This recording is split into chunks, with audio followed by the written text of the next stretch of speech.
Metro on WDET. Last week, both the Michigan Democratic and Republican parties elected new chairs.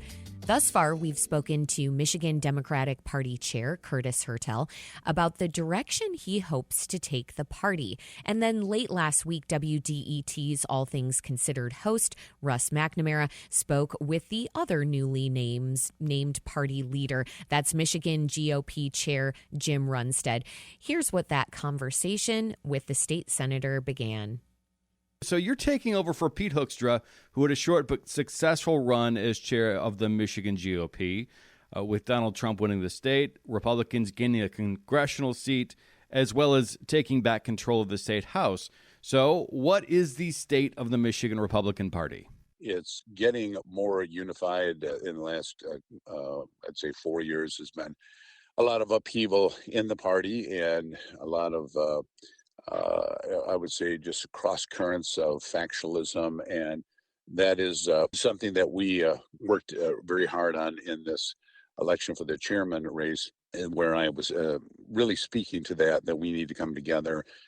This internal fighting is not helpful to the ultimate goal that we're all here, and that is winning elections for Republicans. And that message really did resonate. So I think we're off to a good start to get everybody pointed in the same direction. You can build coalitions within the party. Can you build a coalition for a bipartisan government? Well, that's that may be a taller order. The last 2 years, the Democrats passed 90% of only their bills and 10% for Republicans. So that's not a bipartisan start to their tenure. There was a sitting senator, Christine Rivet, who won the congressional seat, and that opened up, and Governor Whitmer has still not called for an election of that seat. When it's a Democrat that vacates the seat very quickly, she calls for the election. So we're very disappointed because she's afraid a Republican is likely to win that seat. So she's simply disenfranchising 250,000 Michiganders because of this partisanship. So yeah, it's got a long way to go to get anything near getting rid of all this partisanship. Yeah, although that's kind of been the case going back to John Engler and Jennifer Granholm had similar moments of political gamesmanship, shall we say. But are you surprised that maybe the governor didn't mention that at all during the State of the State last night? No, I'm not. We held a rally free the 35th district yesterday in front of the Capitol. So she knew it was an issue, and she was not going to address the issue. And my understanding is, and just my recollection of Rick Snyder, probably the most bipartisan governor in my memory, that he did not play games like this. He was about, let's all work together for the betterment of Michigan. So yeah, it's frustrating to have these people in Michigan, in a district, month after month, just not having representation. With that split control in the state legislature, what should the legislative priorities be now that we're past the hurdle of rewriting minimum wage and paid sick time laws? Well, she did talk about the roads, and it was almost comical because I was talking yesterday about coming in from a north part of Lansing, and it's, as she described, it was a moonscape. I mean, it was just broken concrete. You're weaving through this busted cement and bouncing your car all over the place.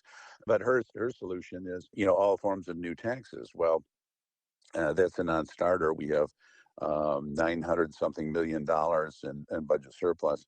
All of that should go to the roads. When we had $9 billion one-time federal dollars, I advocated that almost every dollar go to the roads, and it was $200 million. So she talks constantly about, we got to fix the damn roads. We're going to fix the roads. And then when the rubber meets the road, she doesn't do it, and the Democrats don't do it. We could have pristine roads with the billions, unbelievable billions that came through during COVID, that we had discretion over, and almost nothing went to the roads. So it's very frustrating now that the money's been blown to talk about, well, we're going to increase taxes. The people in Michigan have been taxed enough. I've looked at that budget over and over again. There is so much waste in that budget. I mean, just swimming pools that were paid out of this, and pickleball courts, and no bid contracts to private owners, businesses. And I mean, just billions and billions just blasted all over the place. So, no, there's going to be a non-starter to think of raising taxes on people in Michigan after this free-for-all spending sprees all over the place. We got to tighten the belt. There's a lot of waste we can get rid of and start putting that to the roads. Looking ahead a little bit here, there's already some backlash building in some deep red districts in Florida and Wisconsin and Nebraska. And this is before congressional Republicans put cuts to Medicaid on a spending bill. 2026 is jam-packed, like you mentioned. State legislature, no incumbents for governor, attorney general, and secretary of state in a wide-open U.S. Senate seat. At the federal level, midterm elections typically aren't good for the party in power. How do you plan to buck that trend in Michigan? That's correct. Typically they aren't, but if you look also at another trend, and that is among the governor's race, it is almost completely consistent that after 8 years of one party, they want a different party in the governor's mansion. I mean, it almost every time goes 8 years Democrat, 8 years Republican, 8 years Democrat. So I think after 8 years of Whitmer, there's going to be a real kind of angling of the voter base to look towards Republicans. So that simply means everything comes down to the candidates. We will have a well-oiled machine to assist. I am been somebody who's been involved in elections and campaigns for the better part of my life. Ever since 2008, I've never lost a campaign, including this recent one. So I know how to win. I won a very close race redistricted where I was the closest Republican win, and everybody around me lost. So I know how to win elections. So there's going to be a lot of air cover, a lot of work and strategy out of state party to help these candidates.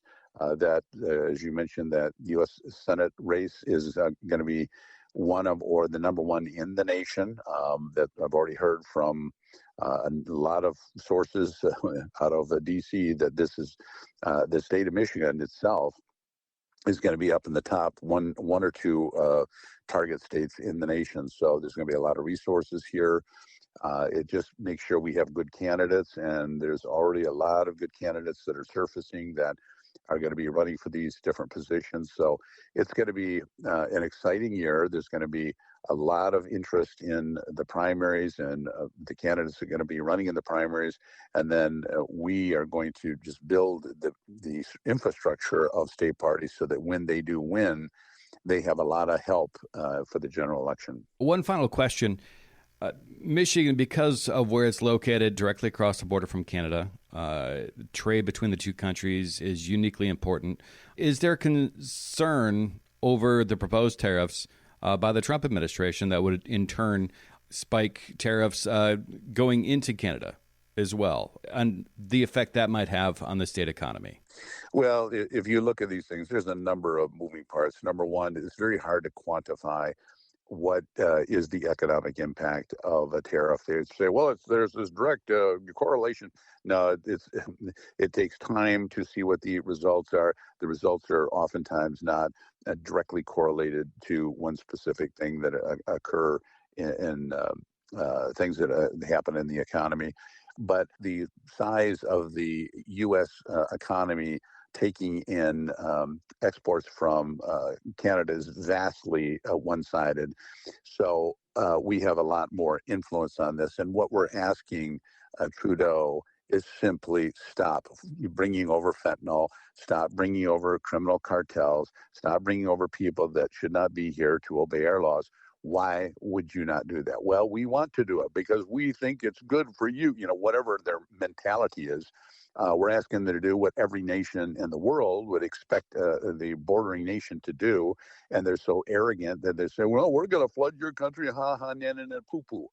Come on, be adults, just knock this stuff off, and then there won't be the tariffs. I mean, it's a pretty darn simple ask that any country in the world would want and expect that their bordering ally would do.